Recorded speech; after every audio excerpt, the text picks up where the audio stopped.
Donc aujourd'hui, je vous parle de le sujet, c'est le chemin de vie ou projet de vie. Et je vais essayer de vous expliquer ce que peut apporter l'astrologie et à travers cela vous faire comprendre vraiment ce que c'est que l'astrologie. Parce que c'est très peu compris, même si on connaît des choses. Tout à l'heure, quelqu'un me disait « Ah, mais c'est pas très intéressant parce qu'est-ce que je vais avoir ma carte du ciel à la fin ?» Alors non, je ne vais pas vous donner votre carte du ciel individuelle parce que ça c'est encore un autre travail. Mais c'est vrai que si vous voulez, maintenant je fais de l'astrologie depuis 40 ans et c'est un travail de recherche permanent et de compréhension, de recherche permanent. Et je travaille dans une lignée d'astrologie de l'âme. Et j'allais dire, j'oserais dire maintenant, on vient d'en parler un petit peu avec Patrick Lebert, très pythagoricienne parce que je travaille beaucoup avec les nombres. Et justement, dans ce livre sur l'amour, j'en parle. Donc, je vais essayer de vous expliquer, mais que ça soit, comment dirais-je, que chacun puisse le comprendre et s'y repérer par rapport à ses recherches. Le thème de ces rencontres était de la mort à la vie, en passant par notre chemin de vie. Donc, c'était de la mort à la vie. Vous voyez, c'est pas rien quand même le sujet des rencontres. Et justement, pour essayer de comprendre comment l'astrologie se positionne là-dedans, c'est parce qu'il y a une certaine représentation de la vie et de l'évolution humaine qui sous-tend cette astrologie que je travaille. Si on n'a pas une certaine représentation de la vie et de l'évolution, je ne sais pas comment on peut faire de l'astrologie. Donc derrière toute astrologie, alors il y a des noms différents, chacun, moi je parle d'astrologie de l'âme parce que je pense que ça parlera un petit peu à toutes les âmes justement. Donc je vais vous expliquer quelle est la représentation de la vie qui est derrière. Et cela, d'ailleurs, je l'ai développé beaucoup dans le livre sur l'amour. Ensuite, je vais vous expliquer qu'est-ce que c'est que le thème astrologique comme carte de programme d'incarnation. C'est-à-dire, votre carte du ciel de naissance à chacun, en fait, c'est votre carte de programme d'incarnation. C'est pas la carte d'un parcours de vie qu'on pourrait prévoir, parce que c'est vous qui allez le créer, ce parcours, mais on a le programme. Et ce n'est pas tout à fait le tracé du chemin, c'est le programme. Et je vais vous expliquer la différence. Ensuite, on est relié à des grands cycles collectifs. Et ça, c'est le travail que j'ai fait dans le livre que je vous ai présenté en 2016 sur la destinée de la France, où j'ai montré, suite à des historiens, en faisant toute une recherche historique, qu'il y avait des grands cycles astrologiques qui permettaient de mieux comprendre les cycles de l'histoire. Or, Fernand Braudel avait supputé qu'il y avait des cycles historiques, qu'il faudrait pouvoir les tracer, mais il n'avait pas d'outils pour les tracer. Et j'œuvre à trouver ces outils pour tracer les cycles collectifs. Donc, chacun de nous, on est relié à des cycles collectifs et je vais vous l'expliquer. Donc, la représentation de la vie et de l'évolution humaine qui sous-tend l'astrologie de l'âme, celle que je travaille, je l'ai en fait développée dans ce livre sur l'amour, qui s'appelle « L'amour au-delà de la rencontre », où j'explique justement que l'amour n'est pas un sentiment, mais que c'est une force supérieure qui guide les mondes. Et qu'est-ce qu'elle est? Au fond, c'est assez simple, ce qui sous-tend... qu'est-ce qu'est la représentation d'humain qui est derrière cette astrologie-là? C'est que l'être humain, il est médian entre le macrocosme et le microcosme. Vous savez, c'est cette fameuse image de Léonard de Vinci qui représentait l'homme de Vitruve avec les proportions de l'humain et qui a une double généalogie céleste. Et sa généalogie céleste fait que quand il a les bras étendus, le centre de lui-même, c'est du cercle dans lequel il est circonscrit est au niveau du cœur, et que le centre du carré qui l'englobe vers le bas se trouve beaucoup plus bas au niveau du plexus et de l'abdomen. Donc en fait, l'homme a une double généalogie. Céleste, c'est le cercle, c'est la représentation du cercle, et terrestre, c'est le carré. Donc l'homme est médian entre la Terre et l'univers en quelque sorte. Je vous rappelle qu'il y a une organisation symbolique de l'homme, si vous voulez, il est le 4e règne de la nature. Je pense que vous le savez plus ou moins, le premier règne c'est le minéral, le deuxième règne c'est le végétal Le troisième règne, c'est l'animal et l'homme, l'humain, a le quatrième règne. Vous voyez, quand on représente le 7 comme ça, en représentation symbolique, on voit que le quatrième règne est le règne de retournement. C'est-à-dire qu'il y a comme une descente, enfin si vous voulez, vers le 4, et ensuite ça remonte 5, 6, 7. Alors je vais vous expliquer que finalement, nous sommes bien, les humains, nous sommes bien le quatrième règne, mais maintenant qu'il y a l'émergence de l'âme, alors je reprends les termes des autres conférenciers, parce que ce que j'aime bien, si vous voulez, ici, particulièrement à Croyer, c'est que nous sommes plusieurs à proposer des connaissances différentes et qu'il y a une transversalité. Donc Patrick Lebert nous a parlé de l'émergence de l'âme, et si vous voulez, on est dans le moment de l'émergence de l'âme, c'est-à-dire que les humains, une certaine partie des humains sont en train de prendre conscience que, avant tout, ils ont une âme et ils sont une âme, et c'est le cinquième règne en fait de la nature, c'est-à-dire que le règne humain, c'est le quatrième et le cinquième règne. Le quatrième, tant qu'il n'a pas pris conscience qu'il est une âme, et le cinquième règne, quand il a pris conscience qu'il était une âme. Ensuite, 6 et 7e règne, c'est les règnes des anges et les règnes au-dessus, mais je ne reste pas là. Donc, il faut avoir une idée d'une représentation de ce que c'est qu'un être humain. Et un être, ça c'est des représentations très pythagoriciennes d'ailleurs aussi, c'est le cercle, mais moi je travaille avec la théosophie qui permet de faire une transversalité entre toutes les traditions. Donc l'être humain, en fait, il est composé d'une personnalité, d'une âme et d'un esprit. Et alors, si vous voulez, tout est inclusif, c'est-à-dire l'esprit inclut l'âme et l'âme inclut la personne. Donc, la plupart des humains n'ont pas tellement conscience qu'ils sont une âme et qu'ils sont reliés à l'esprit, et ils restent cantonnés à la personnalité. Parce qu'en fait, les trois composantes vont se retrouver en 3 x 3 composantes, c'est-à-dire que la personnalité elle-même, elle va être un triangle avec le corps physique, le corps émotionnel, le corps mental, donc le mental, et que l'âme elle-même, elle va être en 3 parties qu'on va pouvoir distinguer, et que l'esprit lui-même va avoir aussi 3 parties. Vous voyez, ça fait 9. Ça fait 9 et pas tout à fait 9, ça fait 7, puisque le haut de l'un fait le bas de l'autre. Hein. Donc c'est une représentation un petit peu en triangle qui est un peu pyramidale, c'est-à-dire que l'être humain est un être très très complexe. Et en fait, il a un corps physique, émotionnel, mental, et il le construit, il l'édifie tout au long de sa vie. Or, en fait, c'est ce que j'ai développé dans ce livre, c'est que nous avons des différents niveaux de conscience, et tant que nous avons une conscience qui est uniquement une conscience de personnalité, on reste au niveau de mental. C'est-à-dire c'est notre mental qui nous donne qui nous sommes. Je pense donc je suis, vous savez, c'est la formule de Descartes, du moment que je pense, je suis. Or, depuis Descartes, d'ailleurs Descartes, il n'était pas aussi limitatif que cela. On l'a limité à sa formule et il voulait dire beaucoup plus que cela, parce que Descartes était un très grand penseur. Mais bref, au-delà du mental, nous avons toute une... Après le mental, ce que j'appelle dans le supramental, ce que nous touchons par intuition, hein, je veux dire, dans quelque sorte, il faut monter puis descendre en permanence. C'est-à-dire, on n'arrête pas de monter et de descendre. C'est-à-dire, on doit toujours aller rechercher à l'intérieur les forces que nous pensons représenter en haut. Or, en fait, le niveau de l'âme, si vous voulez, nous connectons le niveau de l'âme à partir d'un 4e niveau de conscience. Mais là, aujourd'hui, je ne veux pas trop me rester là-dessus, mais est-ce que ici, par exemple, qui n'a pas cette idée qu'on a des niveaux de conscience différents? Qui ne pense pas cela? Donc, vous pensez tous que nous avons des niveaux de conscience différents? Oui, on est assez d'accord là-dessus ou pas? En tout cas, on est là ensemble pour en parler. Manifestement, on s'est retrouvés sur un certain niveau, qui est certainement le niveau de l'âme, puisque nous sommes en train d'y penser. Le niveau de l'âme, c'est le niveau déjà de la conscience d'amour. Hein. C'est le niveau au-dessus du plexus solaire, au niveau du cœur. Donc en fait, si vous voulez, nous avons tous des niveaux de conscience différents. Et pour accueillir et acquérir ces niveaux de conscience, il faut beaucoup de vie.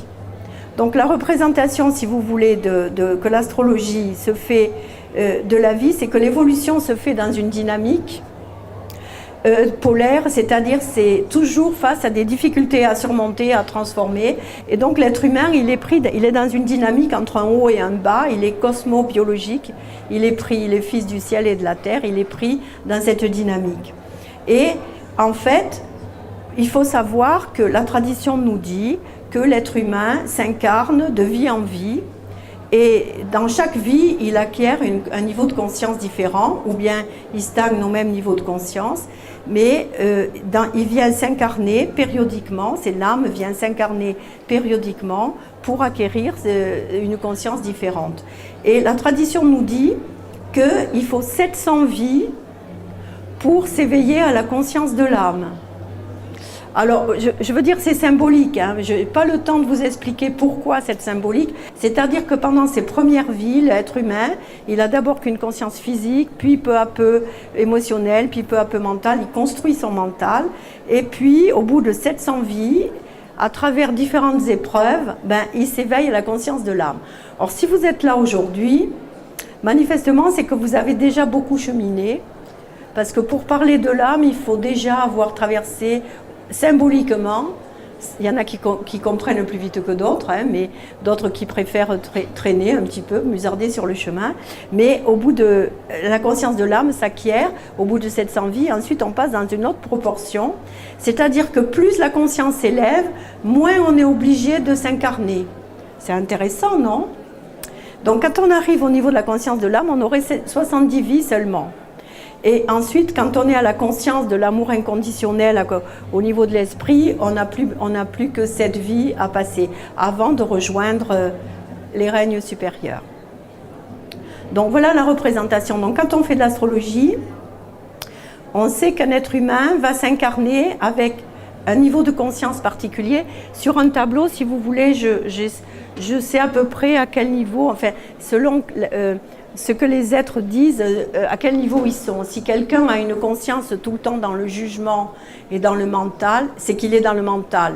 Si même il se juge lui-même tout le temps en disant mais je suis pas comme ceci, je voudrais être comme cela, il est encore au niveau du mental, il souffre à ne pas acquérir sa conscience d'âme. Donc quand quelqu'un s'adresse à moi, que je vais travailler pour lui, j'essaye de mesurer à quel niveau il est, dans quel niveau de conscience il est, pour savoir ce qu'il cherche. Parce que suivant ce qu'il est en train de chercher, c'est pas la peine de... On ne peut l'éclairer que juste le pas de devant. On ne peut pas éclairer trop loin. On ne peut éclairer que le devant du chemin d'un être. Donc voilà, j'ai un tableau et en conclusion, si vous voulez, de façon simple, retenez que l'être humain, c'est un être cosmobiologique et que son âme se réincarne de vie en vie pour évoluer. Est-ce que tout le monde est d'accord avec cette proposition? Qui est en désaccord? Vous avez le droit, hein, parce que, je veux dire, on peut avoir une représentation tout à fait différente. Qui est en désaccord? Oui. Ce que veut dire cosmobiologique? Vous posez la question. Mais je crois l'avoir montré avec l'homme de Vitruve, enfin, de Léonard de Vinci, Cosmo, c'est-à-dire il a un passé cosmique, il a un passé d'âme biologique, et quand il va s'incarner dans une famille, il a une transmission biologique à travers ses gènes, n'est-ce pas? Et c'est ce qu'on lit quand on lit, à savoir, est-ce qu'il y a des gènes cosmiques et où sont-ils? Ça sera un chantier pour des biologistes, n'est-ce pas, Jeanne?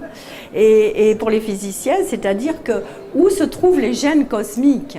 C'est-à-dire, mais ils y sont, parce que les atomes permanents, on appelle ça dans la tradition, les atomes permanents de mémoire, qui vont lancer l'incarnation d'un embryon, c'est parce qu'une âme qui va s'incarner, elle arrive avec un passé et elle a des atomes permanents de mémoire de son passé cosmique, de son passé d'âme. Donc un être humain, il a une âme qui vient s'incarner et donc il a un passé d'âme et venant s'incarner, il s'incarne dans une famille, dans un endroit, dans une région, pas à n'importe quel moment d'histoire et il se met dans une histoire biologique. Donc il est à la croisée du cosmique et du biologique. Ça va? Ça vous convient? Ok. On avance, on pourra y revenir, hein, parce que votre question est vraiment intéressante.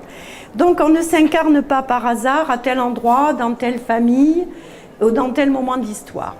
Il n'y a pas de hasard. Alors, on ne sait pas, enfin moi, je ne sais pas vous en parler plus, et ce n'est pas mon chantier de recherche, je ne sais pas si l'âme s'incarne librement ou s'il y a une part de contrainte. Vraisemblablement, pour qu'elle s'incarne librement pour choisir, il faut qu'elle soit déjà très avancée. Mais une âme qui n'est pas très avancée en conscience, manifestement, elle a des choix qui sont... Plus on est avancé, plus les choix sont grands en quelque sorte, si vous voulez. Moins on est avancé, plus les choix sont restreints. Toujours est-il qu'on ne s'incarne pas par hasard à n'importe quel moment d'histoire, parce que, en fait, on vient chercher une histoire dans le biologique, venant s'incarner dans le biologique, dans la terre, dans la vie humaine, dans la manifestation humaine, ben, on épouse une histoire. On vient, et vous imaginez, c'est énorme, on vient épouser toute l'histoire d'un couple et toute leur arriéré à eux, donc ils vont nous transmettre quelque chose. Et le thème astrologique va nous donner, ça c'est, vous voyez, c'est le thème d'aujourd'hui à 15h15. Donc aujourd'hui, la carte du ciel d'un enfant qui serait né à Groyer à 15h15, ça serait celle-là. Alors là, déjà, son thème nous donnerait, le thème astrologique, c'est la carte du programme d'incarnation proprement dit. Qu'est-ce qu'il va nous dire? Ben, un bébé qui s'incarnerait aujourd'hui, hein, on ne sait pas très bien, même moi avec une carte, alors c'est pour vous un peu débroussailler des idées reçues et des idées fausses, c'est que par exemple, faire la carte du ciel d'un bébé qui serait né aujourd'hui, alors sur le thème que je vous donne, c'est extrêmement difficile. Parce que je ne sais pas qui est à bord. Quelle est cette âme qui est venue là? Est-ce que c'est une âme très avancée en conscience? Est-ce que c'est une âme très jeune? Et suivant qu'elle sera avancée ou jeune, son expérience sera pas là du tout la même. Par contre, il aura un programme de vie similaire. C'est le cas des jumeaux, par exemple. Des jumeaux, ils n'ont pas le même passé cosmique, le même passé d'âme, mais ils épousent une même expérience biologique. Et donc, ils vont vous accepter de vivre un programme d'incarnation à peu près similaire. C'est-à-dire qu'ils vont avoir les types d'expériences de même nature à peu près au même moment. Rencontrer un être aimé à peu près au même moment. Et donc, parce que ça, c'est le type de programme qui va leur arriver. Par contre, ils n'ont pas le même passé d'âme et par conséquent ils ne vont pas vivre pareil les difficultés et les problématiques que va leur apporter la famille dans laquelle ils se sont incarnés. Donc vous savez, par exemple, il m'est arrivé on me demande des fois de faire, c'est ce que je trouve le plus difficile, de faire la carte du ciel d'un bébé, c'est-à-dire essayer de donner aux parents des indications sans qu'elles soient trop restrictives. Et je leur dis, mais d'abord écoutez votre bébé et on en reparlera. Parce qu'il vaut mieux attendre un petit peu que le temps soit passé pour voir comment le bébé manifeste ce qu'il est. Donc le bébé est inconscient à lui-même encore et on ne peut pas mesurer sa conscience, mais très souvent des bébés qui arrivent et qui sont extrêmement malheureux dans certaines familles, ça peut être qu'ils ont une conscience très évoluée et qui se demandent qu'est-ce qu'ils font là et comment ils vont y arriver. Et vous avez des bébés extrêmement... Vous savez, Françoise Dolto était extraordinaire. Elle demandait à des bébés qu'est-ce que c'est difficile d'être un bébé quand on comprend tout. Françoise Dolto savait. Elle savait qu'il y avait... Mais on n'osait peut-être pas encore parler de niveau de conscience et dire que les êtres humains avaient des consciences différentes. Mais elle savait qu'elle sentait la conscience du bébé, elle s'adressait à eux. Et donc moi, pareil, j'aurais besoin quasiment de voir le bébé ou de lui parler pour sentir un petit peu qui il est. Mais c'est pas ça, la carte du ciel est morte. Ce qui donne lumière à une carte du ciel, c'est comment on l'incarne. Vous comprenez ça? Donc la carte du ciel ne dit pas tout, c'est nous qui allons exprimer ce programme de vie.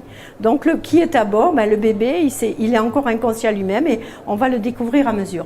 En tout cas, sachez quelque chose, l'astrologie nous dit qu'un jour d'un bébé égale 1 an de vie. D'où l'extrême importance des 3 premiers mois de vie d'un enfant, parce que les 3 premiers mois, ça fait 3 fois 30, ça fait donc 90 jours, ça fait 90 ans. Et hier, je ne sais plus quel intervenant disait que la première heure après l'accouchement, ça s'appelait l'heure sacrée. Parce qu'à mon avis, dans la première heure après l'accouchement, se joue toute l'atmosphère sacrée de la vie, comment va être entouré l'enfant ensuite. Comment on a accueilli l'enfant va être très très déterminant par rapport à l'empreinte qu'on va lui donner. Donc en fait, l'astrologie que je fais me dit que on vient chercher dans un couple une empreinte karmique. C'est pour ça que la famille est problématique. Parce que dans une famille, on vient chercher un problème ou une faille. Hein, on peut prendre différents termes. Hein. On vient chercher un problème, c'est-à-dire qu'une famille a éclairé des choses jusqu'à un certain niveau, et puis il y a un endroit qui fait ombre dans la famille. Et ben, le bébé qui va arriver, il va prendre en charge une partie de la problématique, et donc il va dire « mais moi je vais venir éclairer cette problématique ». Donc il prend en charge une partie d'ombre. Et il arrive avec une dette et un acquis. Vous voyez cette idée que les Égyptiens nous disaient qu'on pesait les âmes quand elles quittaient ce monde. Ben, l'âme pèse ce qu'elle va vivre avant de s'incarner. C'est-à-dire que qu'est-ce qu'elle va trouver comme acquis dans cette famille qui lui correspond, et qu'est-ce qu'elle va trouver comme dette à laquelle elle a envie de participer. Donc, le bébé arrive avec une dette et un acquis. Qu'est-ce que nous permet de lire la carte du ciel ? Ben, la carte du ciel nous permet de lire des choses incroyables et assez extraordinaires. Parce que, en fait, les planètes, ce sont des corps de manifestation d'êtres vivants. Ce sont des grandes vies qui font partie de la grande vie cosmique. Et en fait, elles représentent donc des symboles et des énergies, des archétypes, en fait, qui sont très puissants. Et donc, en lisant une carte du ciel, on va pouvoir lire la nature du système énergétique. Je ne vous fais pas un cours d'astrologie parce que sinon, ça serait tout un autre travail. Je vous montre la dynamique qui est à l'œuvre. Donc, on va avoir la nature du système énergétique. On va avoir quels vont être les secteurs d'expérience privilégiés et la dynamique d'ensemble. Vous voyez tous tels que vous êtes. Quand vous voyez cette carte, vous ressentez qu'il y a une dynamique qui se passe à droite. Hein?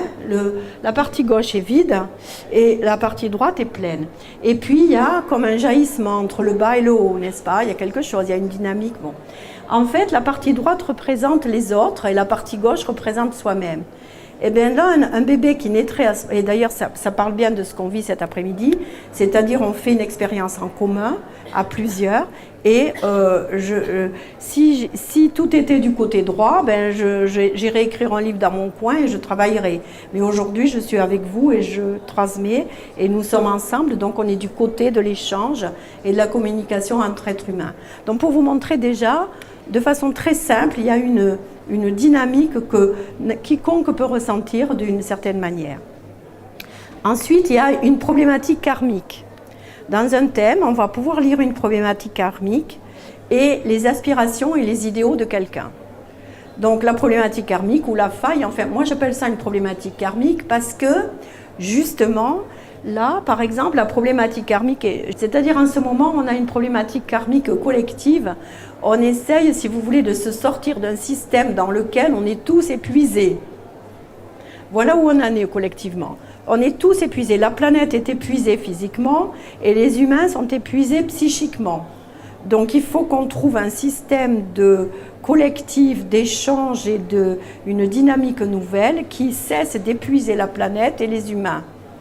Et donc, vous voyez, il faut qu'on s'y mette à plusieurs, et ici, on y travaille, en quelque sorte. On essaye de conscientiser cela, et de chacun, là où on est, le faire. Mais là, la problématique karmique, elle est proposée par Pluton, Saturne et la queue du dragon, hein, et elle est assez puissante en ce moment. Effectivement, tout à l'heure, Patrick parlait du 15 avril, et le 15 avril, c'est le moment où on va passer au-dessus des nœuds karmiques, et donc on va être sorti de cette pression de la problématique karmique.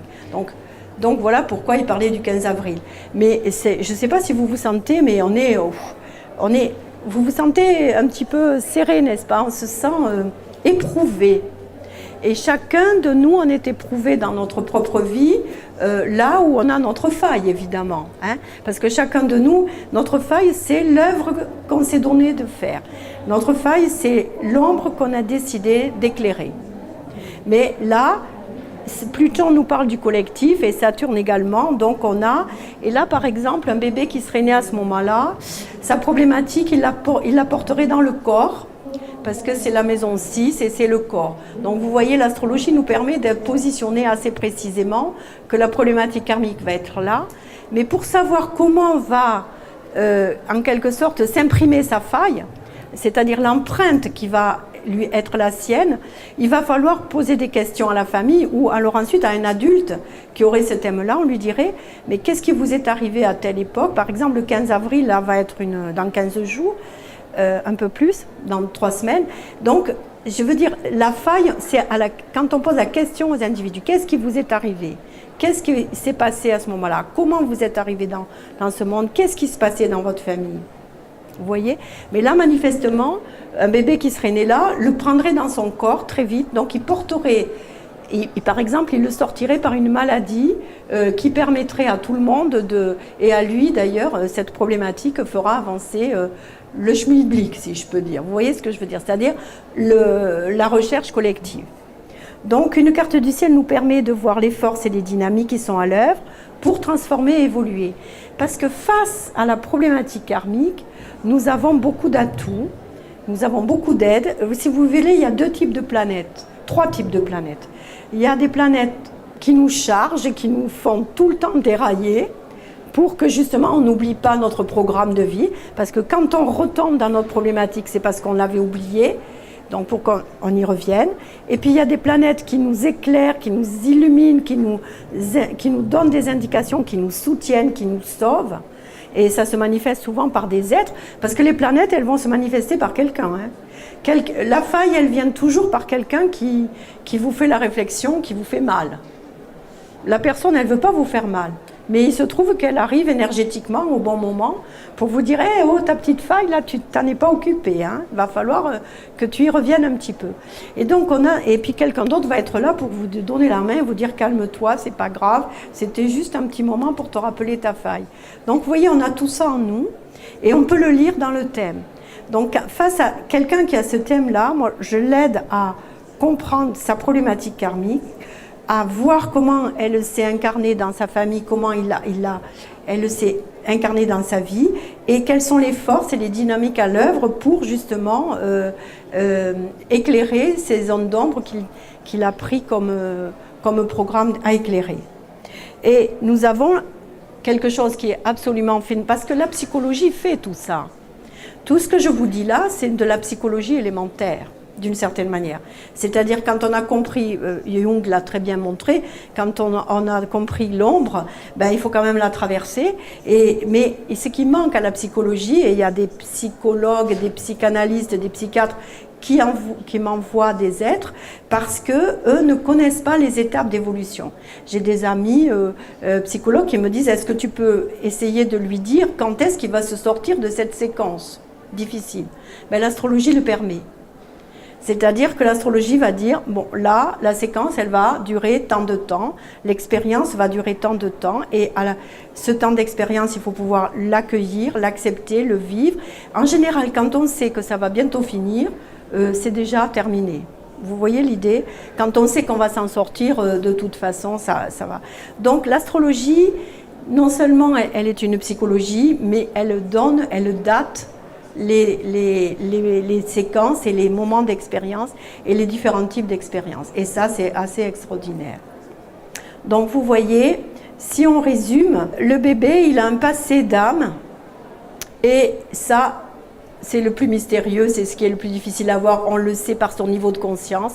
Plus sa conscience est évoluée, vous savez, quand on dit il a une vieille âme, elle a une vieille âme, bon, c'est qu'on sait qu'il a un passé assez important. En général, on ne le voit pas au moment du bébé, on le voit chez l'adulte.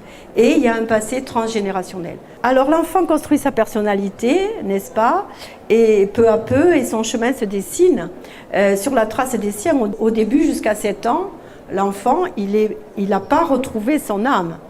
Il ne sait pas encore qui il est. Il l'intuite, mais il ne sait pas. Et il se construit, c'est juste, il construit ses corps, sa personnalité surtout. Et peu à peu, si vous voulez, l'adolescent et l'adulte, ils se mettent à comprendre par rapport à leur désir profond, à ce qui... C'est cette tension dont nous parlait tout à l'heure Patrick, qui est importante en soi. La tension que nous avons en nous, c'est la tension créatrice entre l'énergie qui nous meut, qu'on peut lire dans un thème astrologique, parce que ça, c'est les grandes planètes, Neptune, Uranus, Jupiter, etc., qui sont Vénus, sont des énergies puissantes qui ont envie de s'exprimer. Donc, la psychanalyse appelle ça le désir. Donc c'est la pulsion de l'énergie en nous, qui est une énergie plus grande que notre propre incarnation et que nous avons envie d'utiliser pour faire grandir notre propre incarnation et celle des autres. Et donc en fait, peu à peu, si vous voulez, on sort des sentiers battus par les autres, parce que chacun a son propre chemin. Quand on est petit, on suit le chemin de l'école primaire, du collège, du lycée, de la faculté, etc. À la limite, c'est jusqu'à 27 ans maintenant, tout un cycle de Saturne qu'il nous faut pour trouver notre propre chemin. Et ensuite, on va tracer son nouveau chemin. Plus un être est avancé, plus il aura envie de tracer son propre chemin. D'où la difficulté des enfants doués. Ce qu'on appelle les enfants surdoués, c'est idiot comme idée, surdoués. C'est des enfants évolués. C'est-à-dire ils sont évolués, ils n'ont pas envie de repasser par l'école primaire, mais en même temps, il faut aussi, ce sont des enfants. Donc c'est toute la difficulté de l'incarnation. Donc l'adulte va tracer de nouveaux chemins, c'est pour ça que j'ai pris quelqu'un d'un peu plus âgé pour cela. C'est long, c'est lent et c'est difficile. Et ça, c'est beaucoup de... Plus on est évolué, plus le parcours va être difficile et j'allais dire initiatique. Et puis surtout, il va y avoir des oppositions. On évolue que par rapport à une difficulté qui se représente à nous et qui nous permet de... Toi, tu appelles ça aller au fond de la faille pour en ressortir. Oui, c'est au fond de notre problématique karmique et pour la transformer.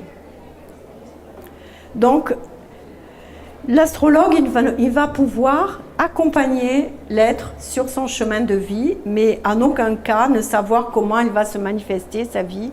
Ça va être de l'accompagnement et du conseil, donc parce que lui-même aussi il aura suffisamment parcouru. C'est pour ça que je pense qu'il faut vraiment avoir un certain âge pour être astrologue. Et je forme des gens, des astrologues, et je vous assure qu'avant 40 ans, c'est très très difficile d'être un astrologue conscient et capable d'aider les autres. Néanmoins, plus on avance, plus les êtres jeunes sont évolués, les âmes qui arrivent sont évoluées, donc peut-être bientôt on pourra avoir des astrologues plus jeunes. Mais il faut beaucoup de temps pour ne pas projeter sur l'autre sa propre vie et pour se rendre compte que l'être est libre, qui se désaffectiver, se désidentifier de l'autre et le conseiller sur son parcours grâce à la carte du ciel qui est là. Et surtout, c'est que je voulais ajouter, quand je dis qu'il faut écouter l'autre, il faut écouter l'autre pour faire le point avec lui. Moi, j'appelle, si vous voulez faire le thème de quelqu'un, c'est l'aider à faire le point sur son projet de vie. Le projet, il s'exprime grâce aux archétypes et le point, il s'exprime grâce au cycle. Donc, à tout moment de sa vie, c'est intéressant de faire le point. Et plus on est âgé, plus c'est intéressant. Parce que plus on est âgé, plus on est à même de comprendre son parcours, ce qu'on recherchait. On a suffisamment souffert, si je puis dire, et pour savoir ce qu'on cherchait, ce qu'on voulait être et devenir. Alors en fait, en résumé, si vous voulez, quand je dis on ne s'incarne pas par hasard à tel moment de l'histoire, dans telle famille à tel moment de l'histoire, ça c'est un travail, je travaille avec l'intergénérationnel, c'est-à-dire que les âmes s'incarnent en groupe, en fait. C'est quelque chose qu'on sait très peu, mais les âmes s'incarnent en groupe et en travaillant avec les grandes planètes, les planètes Uranus, Neptune et Pluton, qui sont les planètes récemment découvertes, on a la nature des générations différentes qui se sont incarnées. Et ce qui est intéressant, c'est toujours d'aider quelqu'un à se resituer dans sa génération. Et surtout, il y a un projet de génération. Chaque génération a son projet. Alors là, si vous voulez, j'avais beaucoup de choses à dire, mais je vais aller à l'essentiel. On est en train de changer d'air. On rentre dans l'ère du Verseau. Et nous sommes dans un moment d'histoire assez difficile, là, en ce moment, dans une période qui est analogique à la Renaissance. Nous sommes dans ce plateau-là, entre 1939 et 2039. C'est une période qui est analogique à la Renaissance. Si vous vous rappelez, à la Renaissance, on a changé de paradigme complètement. C'est-à-dire, on est passé du géocentrisme à l'héliocentrisme en particulier. Et bien maintenant, on est en train certainement et vraisemblablement, de quitter, si vous voulez, le moment c'est pour ça qu'il y a des problématiques interreligieuses, c'est-à-dire on est en train de larguer les amarres des vieilles religions pour essayer de trouver, que chaque être humain trouve sa propre guidance intérieure dont nous ont parlé les autres intervenants. Et donc on est en train de rentrer à l'ère du Verseau, et il y a des générations très particulières qui sont les générations des années 60. Qui est-ce qui est né dans les années 60 ici? Oui, vous êtes nombreux. Hein. Alors cette génération, elle a une problématique très particulière, c'est qu'avant 50 ans, elle ne sait pas qui elle est. Et donc c'est pour ça que... donc vous voyez, vous êtes juste au bon moment. Et elle sera vraiment accomplie quand elle aura 80 ans. C'est une génération qui va nous enterrer tous, qui est certainement la plus forte, qui a mis très longtemps à apparaître et qui a une force magnifique. Et ça, si vous voulez, quand je peux parler à ces êtres-là, ils sont tellement contents parce qu'ils ont l'impression que pendant 50 ans, ils n'ont pas su qui ils étaient et qu'ils ont tout le temps passé leur temps à chercher qui ils sont. Or, en fait, ce n'est pas étonnant, on ne peut pas le savoir avant 2012-2015 et depuis 2015, c'est retardé en plus. Je dis qu'on le sait depuis 2018-2019. Voilà, et il y a d'autres générations, 93, l'Europe, etc. Et je conclus en disant, voyez, vous avez eu cette génération 2015, je suis Charlie, où on a essayé de retrouver une communauté nationale et internationale d'ailleurs. Et là, vous avez en ce moment les gilets jaunes, hein, qui sont une expression populaire assez importante. Et j'ai gardé cette photo d'il y a une semaine à Toulouse quand même, hein, c'est chez nous tout ça. Les jeunes pour le climat, vous voyez, qui sont en train de défiler, ben c'est une génération des années 95 à 2025. C'est une génération qui est née avec Pluton dans le Sagittaire, Neptune dans le Verseau, Uranus dans le Verseau. Les premiers qui se sont fait connaître, malheureusement, ce sont ceux qui sont partis en Syrie, les djihadistes. C'est-à-dire que c'est cette génération d'idéalistes qui n'ont pas su trouver l'idéal là où ils étaient, mais qui ont été le chercher ailleurs. Malheureusement, de façon qui est un idéal de mort, au lieu d'être un idéal de vie, mais c'était un idéal quand même. Et maintenant, les jeunes pour le climat sont en train, si vous voulez, c'est cette génération. Pluton dans le Sagittaire, ils ne veulent plus de querelles de religion, ou bien ils y foncent dedans, ou bien ils n'en veulent plus. Et puis Neptune dans le Verseau, Uranus dans le Verseau, c'est des générations de fraternité, d'amour qui ont envie, disent on est tous des frères où que l'on soit sur Terre, quelle que soit la couleur que nous avons. Alors je crois beaucoup à cette génération, vous devez avoir des enfants ou des petits-enfants dans cette génération, mais aidez-les à trouver un idéal. Ils ont absolument besoin d'un idéal commun à atteindre. Et ceux qui n'avaient pas d'idéal, ils ont été le trouver du mauvais côté, si je puis dire, de la force. Parce qu'il y a toujours un côté lumineux et un mauvais côté de la force. Donc vous voyez, quand je fais un thème astrologique, je commence à regarder dans quelle génération est l'être, dans quel projet de génération il est né. Et par exemple, si je fais des thèmes de jeunes, ben, j'aide les parents à leur dire attention, donnez-leur un idéal, proposez-leur quelque chose, laissez-les aller vers quelque chose de plus grand qu'eux, ne les laissez pas se désespérer dans le monde actuel qui est vraiment extrêmement désespérant. Alors j'espère que cette présentation vous aura donné un éclairage sur ce qu'est vraiment l'astrologie, qui est une très grande science, qui est la science de l'âme, la science de la conscience, et qui pourrait être la science de toute l'ère du Verseau, parce qu'elle est vraiment transversale, elle est transdisciplinaire, elle est transgénérationnelle et elle est cosmobiologique. Voilà. Maintenant, j'ai envie de vous écouter et d'avoir vos remarques, vos propositions. Ah oui, je n'ai pas parlé du troisième. C'est celles qui font le lien entre les deux. Elles sont très importantes, évidemment. C'est les planètes qui vont et qui viennent entre les deux, entre qui traversent tous les mondes. C'est Mercure et Uranus. C'est des planètes transversales. Mercure, selon la tradition, il est dans le visible et dans l'invisible en même temps. Il est capable de passer dans tous les mondes. Il est capable d'aller dans le monde des morts et d'en revenir. Et Uranus, pareil. Donc, c'est des planètes qui font le lien, c'est-à-dire qui font la transversalité. Et par exemple, j'ai un schéma là-dessus. Vous avez les planètes Pluton qui représentent le subconscient. Et vous avez la planète Neptune qui représente le supraconscient. Et puis Uranus qui représente la transversalité, le transconscient. Et si vous voulez, quand on est dans une génération donnée, on est avec un niveau de transconscient commun qui fait que ça traverse à travers les modes, les idées, si vous voulez, on est vraiment guidé par l'univers de toute façon. On est des êtres, on est des cosmobiologiques, mais on est des antennes émettrices et réceptrices. Et on transforme. Alors on reçoit, on transforme, on émet. On reçoit, on transforme, on émet. Et donc on émet et on aime. Mais voilà. Donc voilà, je t'ai répondu. Et là, Uranus fait la transversalité, tandis que Pluton et Neptune sont le subconscient. Le subconscient, c'est la faille. Hein. Et le supraconscient, c'est l'idéal. D'abord, il faut que quelqu'un me le demande. Et si quelqu'un me dit, je ne peux pas lui... Si vous voulez, quand on me demande de faire le thème d'un bébé, souvent c'est pour un cadeau. Et je dis, ok, je fais le thème du bébé, mais je donne des indications aux parents, mais je veux parler aux parents. Je ne peux pas parler du bébé sans intermédiaire, parce que l'intermédiaire, c'est les parents. Et donc, je parle aux parents et je peux répondre à leurs demandes. Mais on ne peut pas savoir quel est le niveau de conscience du bébé. On va avoir son programme d'incarnation, c'est-à-dire quelle est sa problématique de vie. Par exemple, là, un bébé qui serait né avec ce thème, je dirais, il faut surveiller, c'est un enfant qui, dès qu'il aura quelque chose, il l'exprimera par sa santé. Donc, dès que quelque chose n'ira pas bien, il va vous l'exprimer de suite par le corps. Vous voyez, c'est une indication précieuse. Et ça pourrait être beaucoup, par exemple, dans des questions osseuses ou des choses comme ça.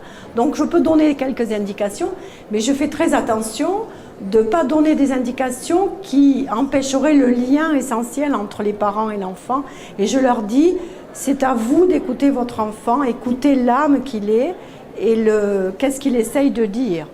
Et par exemple, un enfant comme ça qui serait né là, si on n'écoute pas ce qu'il est, il va tomber malade.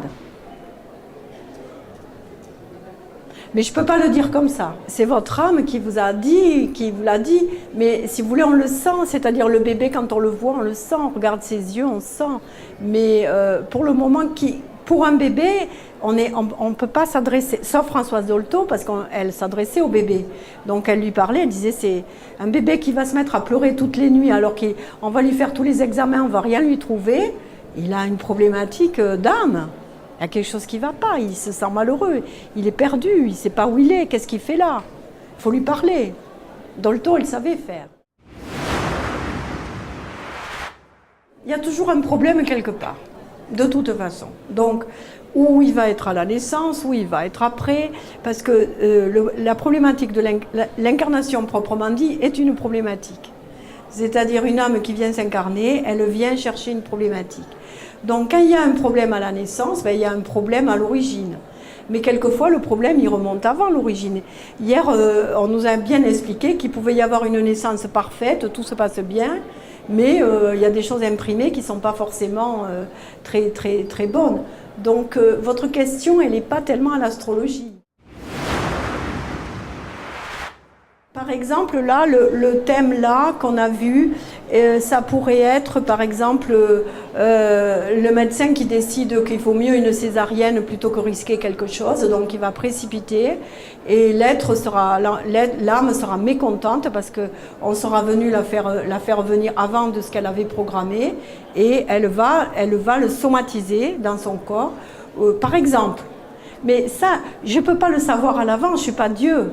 Et vous voyez, le problème de l'astrologue, c'est de ne surtout pas essayer de prévoir un événement. On ne peut pas prévoir, on ne peut pas prédire. On peut juste accompagner. On ne sait pas pour l'autre. Et donc là, parler à l'avance, si je me mettais à parler aux parents, je leur ferais peur. Votre bébé, il va... Donc il faut attendre. Mais après coup, quand on a un thème comme ça, je dis, mais qu'est-ce qui vous avez l'habitude de somatiser, qu'est-ce que vous avez comme maladie, etc. Et on va trouver l'origine. Mais c'est la personne qui va le dire. Votre réponse me plaît. Parce que si vous voulez, on vient chercher le problème là où on s'incarne. Donc, c'est pour ça que il y a toujours un problème dans une famille, parce qu'on est venu chercher un problème. C'est pour ça que la famille est toujours problématique. Vous comprenez ? On vient chercher l'empreinte karmique dans sa famille. Ça vous parle? Dans le thème de la mère et du père. Oui, bien sûr, on va voir, ça on verra quelque chose, oui. Mais on ne va pas voir à l'avance que le bébé va mourir. Hein. On va voir que il y aura un passage difficile, mais on ne sait pas comment il va se manifester. Ce qu'une âme cherche, je ne peux l'aider à le trouver que quand elle est capable de parler et d'échanger avec moi. Si elle n'est pas encore capable de parler et d'échanger avec moi, si elle ne vient pas par moi, à moi, par un processus, je veux dire de proche en proche, qui fait qu'elle a confiance et qu'on est sur le même niveau, qu'on va pouvoir se comprendre, je n'ai rien à dire. Et donc c'est pour ça qu'on peut voir, par exemple, il m'est arrivé pour des amis de voir une jeune femme enceinte et la fille d'une amie par exemple, ben je me dis, il va y avoir un problème à 5 mois de grossesse. Mais je ne sais pas comment, et je ne le dis pas. À quoi ça servirait? C'est très lourd des fois, vous savez, parce que vous voyez des choses. Alors quand c'est dans votre famille, c'est pas rigolo, parce que vous voyez des choses et vous ne pouvez rien empêcher d'une certaine manière. Mais savoir pourquoi l'âme est venue, en général ce qu'on voit dans le thème de la mère, pour autant que la mère aurait une question et qu'elle chercherait à comprendre, on va voir que l'âme est venue lui apporter un message et lui a permis de faire un deuil qu'elle n'avait pas fait. Par exemple. Alors ça, j'ai eu ce cas très concrètement d'une mère qui avait perdu un enfant, donc c'était pas une fausse couche parce que c'était après, donc entre 3 mois et 9 mois, et un enfant qui est mort avant d'être viable. Eh ben, il avait vraiment un message à lui amener, à l'aider à faire un deuil qui n'avait pas été fait dans la famille, et donc parce que dans la famille il y avait eu un deuil qu'on n'avait pas fait, et que cet enfant il fallait prendre le temps de l'enterrer, parce que vous savez, suivant l'âge à lequel arrive l'enfant, on va pouvoir l'enterrer ou pas l'enterrer. Enfin, c'est assez difficile au niveau social. Et là, oui, ça a été un message. Donc en fait, c'est un message d'amour. Un enfant qui vient s'incarner, qui s'en va, il a toujours un message d'amour. Le problème, c'est que est-ce qu'il va être reçu comme un message d'amour ou pas? Donc il faut aider la personne qui le vit à transformer ce deuil, c'est dans tout un processus, en don. Elle a reçu un message d'amour et en remercier cette âme, parce que c'est quand même un grand sacrifice pour une âme de venir commencer un processus d'incarnation et de partir avant. C'est douloureux, c'est pénible, ça ne doit pas être très très marrant, et par conséquent que la mère puisse avoir de la gratitude pour cette âme et pas que de... Voilà. Alors on peut se révolter quand même, hein, mais... On peut supputer ça, parce que si une naissance prématurée qui est naturelle, en fait, qu'on n'a pas provoquée, hein, en même temps, est-ce qu'elle est naturelle? Parce que quelquefois, un prématuré, c'est parce que la mère va pas bien, qu'il y a un truc, c'est peut-être la mère qui n'a pas été capable de porter jusqu'au bout. Tout dépend pourquoi c'est comme ça. Mais effectivement, une naissance, de toute façon, on ne naît pas par hasard, à n'importe quel moment, donc il n'y a pas de hasard. Et une naissance prématurée, c'est une naissance comme une autre, mais qui amène une difficulté supplémentaire. C'est-à-dire qu'une naissance prématurée met l'âme en confrontation plus vite que prévu avec toutes les difficultés de l'incarnation. Une naissance prématurée est une naissance extrêmement douloureuse pour un enfant parce qu'il est confronté, accru, si je puis dire, avec toutes les difficultés de l'incarnation. C'est-à-dire avec toute la dépendance aux autres qu'il a, la dépendance mécanique, si c'est des couveuses, etc. Et donc c'est très douloureux parce qu'il est coupé il peut être trop vite coupé de sa mère. Et donc souvent c'est des âmes très fortes qui se choisissent un programme difficile parce qu'elles ont quelque chose à surmonter. En fait, on l'apprend à mesure. Hein. Souvent, les grands prématurés sont des êtres assez exceptionnels. Parce que c'est un défi premier qui est assez grand. Mais tous les êtres prématurés ne sont pas... Ça dépend le niveau de l'âme. Pourquoi vous posiez cette question? Vous êtes prématuré? Non, c'était ça a évoqué ça, si vous voulez. Je me suis dit que dans la mesure où l'âme n'arrive pas à n'importe quel moment, prématurée, Oui, oui. Moi je suis prématurée par exemple, et je me suis toujours posé la question, et par un travail avec des gens qui m'ont aidé au niveau voyage de l'âme, si vous voulez, mais pas par l'astrologie, j'ai eu une réponse. Pourquoi je suis née à prématurée? Parce que oui, je voulais arriver à cette époque. Il y avait quelque chose à faire là, à ce moment-là, et pas après. Mais je me suis mis un défi supplémentaire et j'ai eu la réponse que mon âme s'était donné un défi supplémentaire, qui n'est pas simple, mais qui est un défi fort, qui aide l'âme à œuvrer dans une certaine force, vous voyez, apprendre à dépasser des difficultés, quoi. Voilà. Mais c'est qu'un exemple. Et ça, je ne vous réponds pas comme astrologue, là. Je vous réponds autrement. Donc, vous voyez, l'astrologie n'a pas réponse à tout.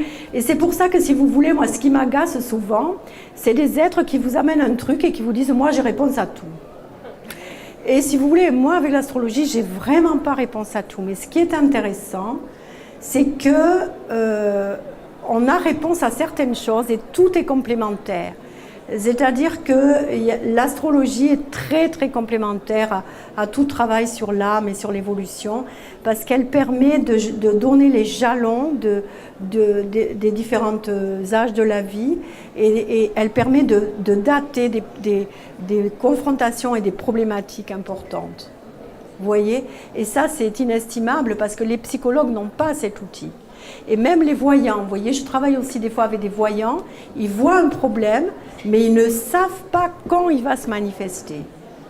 Et moi, je peux à peu près voir quand ça peut.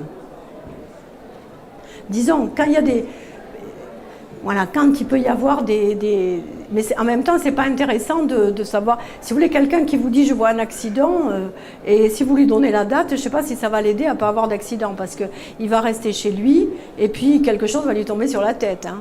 Donc, vous voyez, donc, Germaine Ollet, avec qui je travaillais, elle me disait on n'échappe pas. L'astrologie ne nous permet pas d'échapper à notre destinée, elle nous permet d'approcher, de comprendre la destinée que nous avons accepté, plus ou moins volontairement, d'accomplir. Mais ce qui est beau, si vous voulez, c'est d'avoir cette idée sacrée, en fait, que nous sommes des êtres vraiment beaucoup plus grands que ce que nous croyons, qui vivons une vie d'incarnation pas très facile, très fragile, avec des parcours difficiles, et qu'on est à la fois très grand et très petit, et et très limité. Donc, on est limité dans le temps, on est limité on a des limites, hein, n'est-ce pas? Et si vous voulez, donc c'est ce qui est ce que je trouve moi je me demande d'ailleurs comment les gens qui ne connaissent pas l'astrologie arrivent à vivre. Non, mais je vous assure, hein, parce que je me dis, mais comment, vous voyez, quand je vois aussi les problématiques collectives, je me dis, mais quand même, on devrait un peu, alors il ne s'agit pas d'aller prévoir, mais il s'agit d'aller se rendre compte. Par exemple, quand je vous parle de ces jeunes qui sont partis au djihad, là, on comprend quand même quelque chose. Ça veut dire quoi? Ça veut dire qu'on a raté quelque chose au niveau de l'idéal. Non? Mais si vous avez bien compris, je ne vous ai pas dit que tout était écrit. Je vous ai dit que le programme est écrit, mais tout reste à écrire. Et il n'y a pas de brouillon. C'est ça qui est terrible. Mais oui, parce qu'il n'y a pas de brouillon. Et ça, c'est ça qui est difficile. C'est que rien n'est écrit, tout est à écrire, et tout ce qu'on fait est marqué. Et c'est ça qui est difficile, vous voyez, hein? Mais quand vous dites tout est écrit, non, par exemple, on va prendre un exemple. Personne ne comprend ce que c'est que l'astrologie. Tout le monde dit, mais puisque tout est écrit, alors à quoi ça sert? Mais non, rien n'est écrit. Tout est à écrire, par l'être lui-même qui vient. Oui, Jeanne? Bon, alors, il y a deux choses. J'avais envie de dire que tout est écrit, mais tout est à réécrire. Oui. Parce que si on regarde au niveau cellulaire, on est arrivé avec une intention, oui, chacun la sienne, Oui. Chacun. Et puis après, c'est pas parce qu'on a l'ADN donné dans nos cellules que l'on va avoir la vie prédéterminée par notre ADN. Et donc l'épigénétique, on va vivre, tout va être inscrit. Le dans programme notre corps. est écrit, mais tout, oui. Voilà, c'est ça. Donc, elle nous reste très bien. Ouais. Mais vous voyez, mais l'astrologie ne peut pas répondre à tout, il faut Mais être non, plusieurs. C'est ça l'interdisciplinarité. Parce que c'est très beau. Au démarrage, il y a plein de choses qui sont écrites. On a nous-mêmes notre programme. On est cosmobiologique. Et après, notre chemin, c'est la vie qui va faire que notre chemin, on le découvre au fur et à mesure. Et là, tu m'as posé la question de... Oui, par exemple, ta problématique... Non, ta faille, non, ça c'est trop personnel.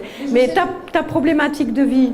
Alors, ma problématique de vie, moi, ce qui m'a toujours guidée depuis mon adolescence, c'est de vivre libre, d'être libre de ce que j'ai à faire et de transmettre ce que je sais comme je le sens. La problématique n'est pas forcément un problème. C'est une énergie qui nous tend et c'est le désir en fait, qui nous meut. Et l'idée qu'on a de la vie quand on fait de l'astrologie, c'est que on est chacun mu par une problématique intérieure, c'est-à-dire par un idéal, quelque chose qu'on veut atteindre, qu'on veut réaliser, et pour y arriver, on est toujours confronté à des problèmes. Je ne t'ai pas demandé tes problèmes, mais tes problèmes ont été lesquels, par exemple? Et oui, parce que moi, depuis ce matin, là, tout ce qui s'est passé, je me suis dit, mais quelle est ma faille qui est autour de ça? Quelles sont mes souffrances qui ont cristallisé autour de cette même faille? Eh bien, j'ai pris conscience que je suis arrivée avec une mémoire d'angoisse. Et la faille... T'es né en quelle année? 1951. 1951. Ok, je vois. Oui, ben... ta problématique de vie, tu as un Pluton qui est dans le Lion. Tu as si tu veux, toi, ta génération, parce que je ne vais pas te demander d'aller à l'intérieur de toi, tu n'as pas à nous exposer tout ça, mais si tu veux, ta problématique de vie, donc tu as un Pluton dans le Lion, un Neptune dans la Balance et un Uranus dans le Cancer. Alors je vais la traduire. Ça, c'est une problématique de génération. Après, il faut voir où ça se situe dans ton thème. C'est une génération qui a décidé, après la guerre, enfin, c'est le baby-boom, hein, c'est les baby-boomers, hein, tu es encore dans cet élan, qui ont pris l'idée que l'être doit être libre, absolument libre, et ne pas, parce que quand Pluton est rentré dans le Lion, on a eu la Deuxième Guerre mondiale. Et la Deuxième Guerre mondiale, à travers les nazis, nous ont donné la problématique. On ne doit pas obéir à quiconque, on doit être libre. On ne doit pas être asservi. Donc, les êtres qui sont nés avec un Pluton dans le Lion, ils sont nés avec l'idée « je serai libre d'être qui je suis » et c'est primordial. Et pour eux, il n'y a que ça, être libre. Tu l'as exprimé, hein? Bon. Ensuite, un Neptune Balance avec un idéal collectif, un idéal du couple, un idéal de rencontrer d'autres avec qui on est d'accord, avec qui on construit un monde meilleur, une idée de communisme.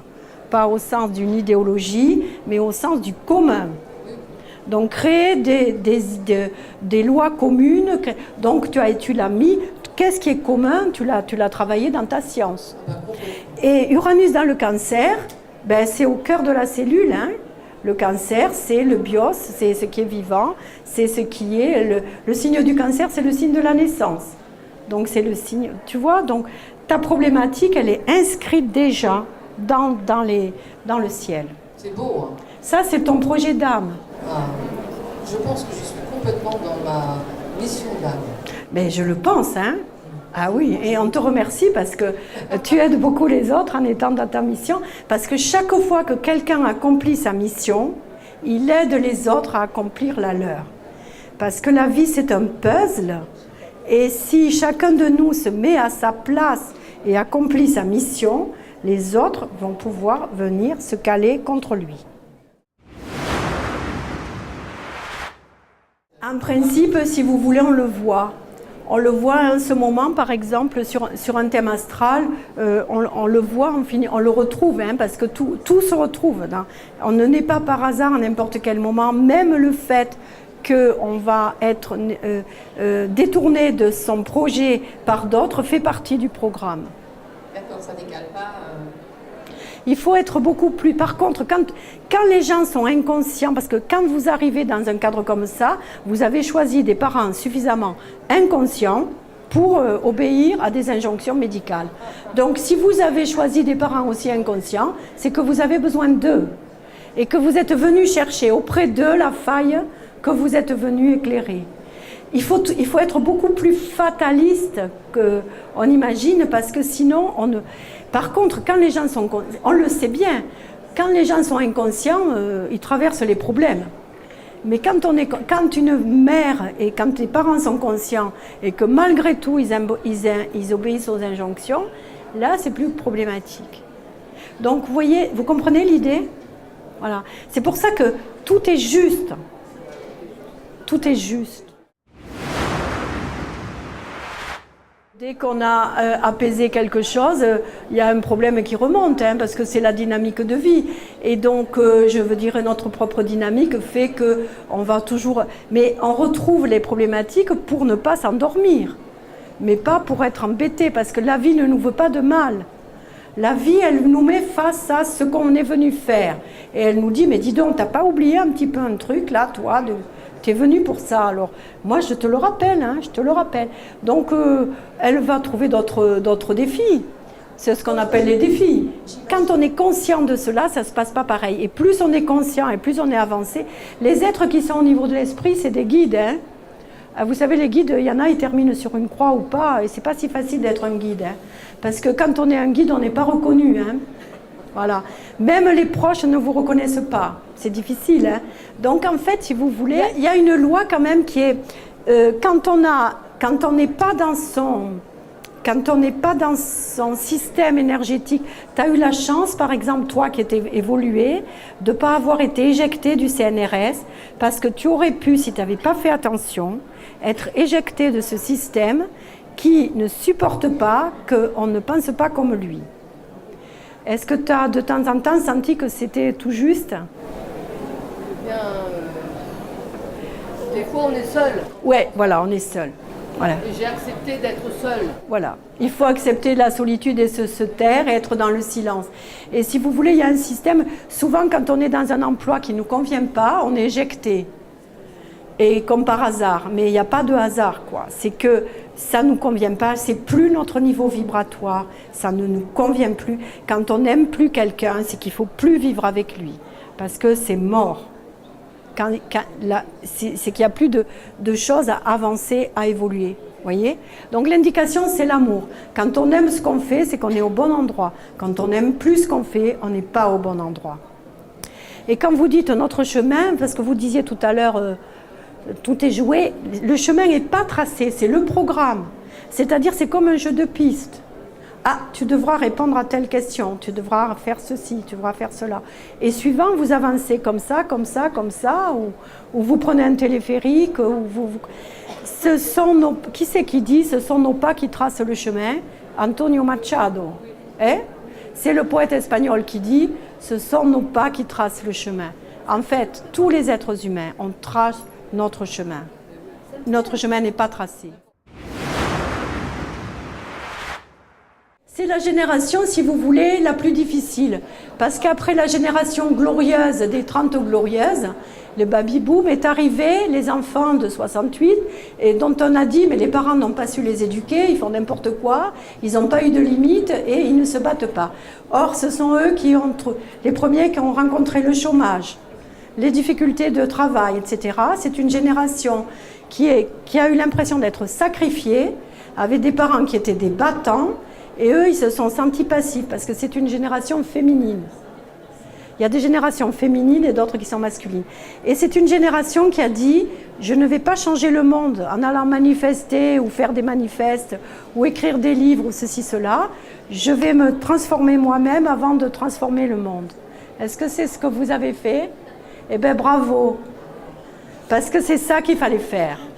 C'est toute la génération qui a décidé de faire du développement personnel, dont le mot est absolument complètement pas bon, parce que ce n'est pas du développement personnel qu'on fait, c'est de l'évolution de l'âme.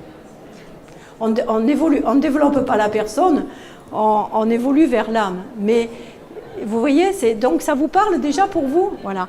Et donc elle a mis longtemps avant de se trouver, mais elle a été se chercher à l'intérieur, parce que c'est une génération féminine. C'est intéressant, hein, l'idée du GPS. Je pense que oui, il y a un programme. Germaine Hollet disait, même les astrologues, ils ne connaissent pas les plans des causes.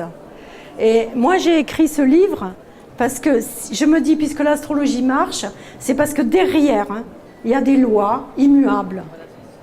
Et c'est ça le plan des causes. Quelles sont les lois immuables qui sont derrière? Et effectivement, le GPS, il y aurait un GPS qui connaîtrait les lois immuables. Tu n'as pas voulu traverser la rivière, mais tu devras revenir la traverser un jour ou l'autre. Voilà. Donc, voilà. Bon, mais on va se souhaiter un bon chemin à chacun. Hein?